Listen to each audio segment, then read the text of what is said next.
if hip flexors are tight, if they are tight flexibly, then anytime you try to lengthen and kick your leg out behind you, it goes straight into your back.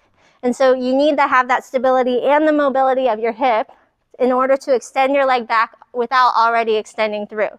So if you're here and you're trying to extend your leg out and then you try to go higher and you automatically go like this, then you're going to be using your back so much more, and you need to build up that strength of that hip in the extension range. So you might be able to do this, or you might be able to do this and you're like, I have no stretch whatsoever, but I actually really don't feel any stretch, and I have tight hip flexors actually.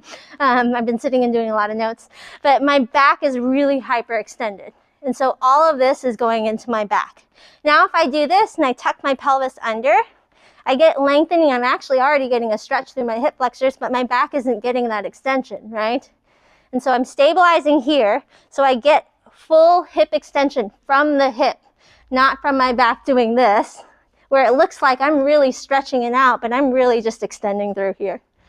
So then after you have that mobility of that stretch, so I should be able to lift my leg up this high without bending into my back. So if I'm here, I should be able to extend like this and use that buttocks muscle, which I really feel it's using, without already going like that to get up. And then you have this, and you can go out and round to the side. You could do hip cars this way and really generate force out there without getting all of this going.